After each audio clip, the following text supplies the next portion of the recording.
आज मैं आपको एक अनोखी रहस्यमय कहानी सुनाऊंगा। अगर आप चैनल पर नए हैं तो अभी सब्सक्राइब कर ले तथा कहानी पूरा देखें। अंत में एक अनोखा रहस्य छुपा है। धन्यवाद। तो सुनिए।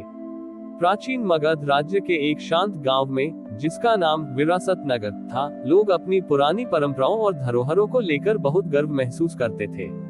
लेकिन वे एक गंभीर समस्या से जूझ रहे थे, पीढ़ीगत अलगाव। वृद्ध लोग पुरानी परंपराओं और कहानियों को केवल अपने तक रखते थे और युवा पीढ़ी अपनी जड़ों को समझे बिना आधुनिकता की ओर भाग रही थी। दोनों पीढ़ियों के बीच संवाद और साझा समझ का अभाव था। छठ पर्व पर भी वृद्ध लोग पुरानी रीतियों पर जोर देते थे, जबकि युवा केवल औपचारिकताओं को निभाकर जल्दी निकल जाना चाहते थे। धरोहर का वास्तविक अर्थ और उत्तरदायित्व खो गया था। इस गांव में एक युवा महिला रहती थी जिसका नाम धृति था। धृति इतिहास और लोक कथाओं की बहुत जानकार थी। वह जानती थी कि छठ पर्व केवल वर्तमान न का नहीं, बल्कि भविष्य के प्रति उत्तरदायित्व का पर्व है। धृति को दुख था कि उनकी अमूल्य विरासत उनके सामने ही टूट रही थी। इस वर्ष कार्तिक मास में धृति ने गांव के सभी वृद्धों और युवाओं को एक साथ एकत्र किया। उसने कहा, छठ मैया हमें सिखाती है कि जीवन एक सतत चक्र है। जब तक पुरानी जड़ें और नई शाखें एक साथ नहीं आएंगी, हमारा समाज फल फूल नहीं पाएगा। इस बार हमारा संकल्प धरोहर के संरक्षण और हस्तांतरण का होगा। धृति ने एक ऐसा संकल्प रखा जिसने दोनों पीढ़ियों को जोड़ने का काम किया। संकल्प: रेत का उत्तरदायित्व, अर्घ्य, तारांकन, अतीत का संचय, नहाय खाय। इस दिन गांव के सभी वृद्धों को अपनी सबसे प्रिय पुरानी कहानी, लोकगीत या पारंपरिक ज्ञान का सूत्र एक छोटे से साफ कपड़े के टुकड़े पर लिखना होगा। यह उनकी धरोहर होगी। तारांकन: भविष्य का मिश्रण। खरना: खरना के प्रसाद में व्रतधारी महिलाएं प्रसाद की सामग्री को अलग अलग नहीं मिलाएंगी। रियद: महिलाएं आटा और गुड़ मिलाएंगी और युवा महिलाएं उसे आग पर सेंकेंगी। यह पारंपरिक ज्ञान और आधुनिक ऊर्जा के मिश्रण का प्रतीक होगा।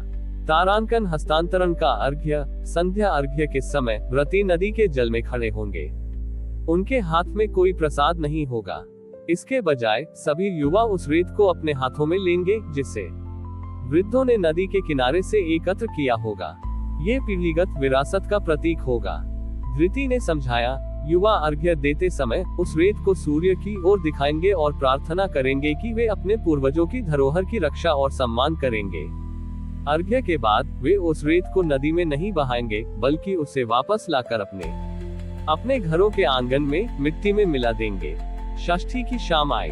वृद्धों ने अपनी कहानियां सौंपी और युवाओं ने उन कहानियों से भरी रेत को हाथों में लिया। जब धृति ने अपना अर्घ्य दिया तो उसने प्रार्थना की, हे छठी मैया, हमने अपनी धरोहर को खो दिया था। कृपा करें कि यह रेत हमारे घरों की नींव में मिलकर भविष्य की पीढ़ियों के लिए हमारी विरासत का अटूट बंधन बन जाए। जैसे ही युवाओं ने रेत को सूर्य को दिखाया, रेत के कणों से एक मंद गुनगुनाहट वाली ध्वनि निकली। ये ध्वनि पुराने लोकगीतों और कहानियों की तरह थी। उसी क्षण युवाओं ने महसूस किया कि उनके हाथों में केवल रेत नहीं, बल्कि उनके पूर्वजों की आत्मा और आशीर्वाद है। अगले दिन सप्तमी को धृति ने घोषणा की, छठ मैया ने हमें सिखाया कि सबसे बड़ी धरोहर हमारी कहानी है और सबसे बड़ा उत्तरदायित्व उस कहानी को आगे बढ़ाना है। ये रेत हमें हमेशा याद दिलाएगी कि हम अपनी जड़ों से जुड़े हैं। उस दिन के बाद विरासत नगर में हर छठ पर्व पर रेत का उत्तरदायित्व अर्घ्य दिया जाने लगा। वृद्धों ने कहानियां सुनानी शुरू की और युवाओं ने उन्हें संजोना। धृति ने सिद्ध किया कि छठ पूजा का सच्चा सार धरोहर का संरक्षण और पीढ़ीगत उत्तरदायित्व को प्रेम से हस्तांतरित करने में है।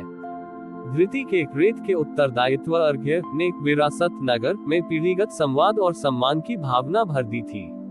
युवा अब गर्व से अपने घरों के आंगन में पूर्वजों द्वारा संचित पवित्र रेत को संजोते थे, जो उनके इतिहास का प्रतीक थी। लेकिन धृति ने देखा कि गांव में एक और महत्वपूर्ण धरोहर खतरे में थी, गांव का मूल भूगोल और ऐतिहासिक स्थल। आधुनिक विकास की होड़ में लोग गांव के प्राचीन को, वट वृक्षों और यहाँ तक कि छठ घाट के मूल स्थान को भी भूल रहे थे या उसे नष्ट कर रहे थे। उन्हें केवल वर्तमान की सुविधा दिख रही थी, इतिहास की भौतिक निशानी नहीं। धृति जानती थी कि भूगोल ही इतिहास की आत्मा है। यदि भौतिक स्थल ही मिट गए तो कहानियां भी फीकी पड़ जाएंगी। इस वर्ष छठ महापर्व से पहले धृति ने गांव के सभी लोगों को एकत्र किया और अपना अंतिम, सबसे अधिक व्यापक संकल्प रखा। संकल्प: इतिहास के मानचित्र का अर्घ्य। तारांकन: भूगोल का पुनर्लेखन। नहाय खाय: इस दिन गांव के सभी युवाओं को वृद्धों के मार्गदर्शन में गांव के मूल ऐतिहासिक स्थलों जैसे सबसे पुराना कुआं, नदी का मोड़ या प्राचीन पीपल वृक्ष का एक विस्तृत मानचित्र बनाना होगा। यह मानचित्र गांव की वास्तविक अमृत धरोहर होगी।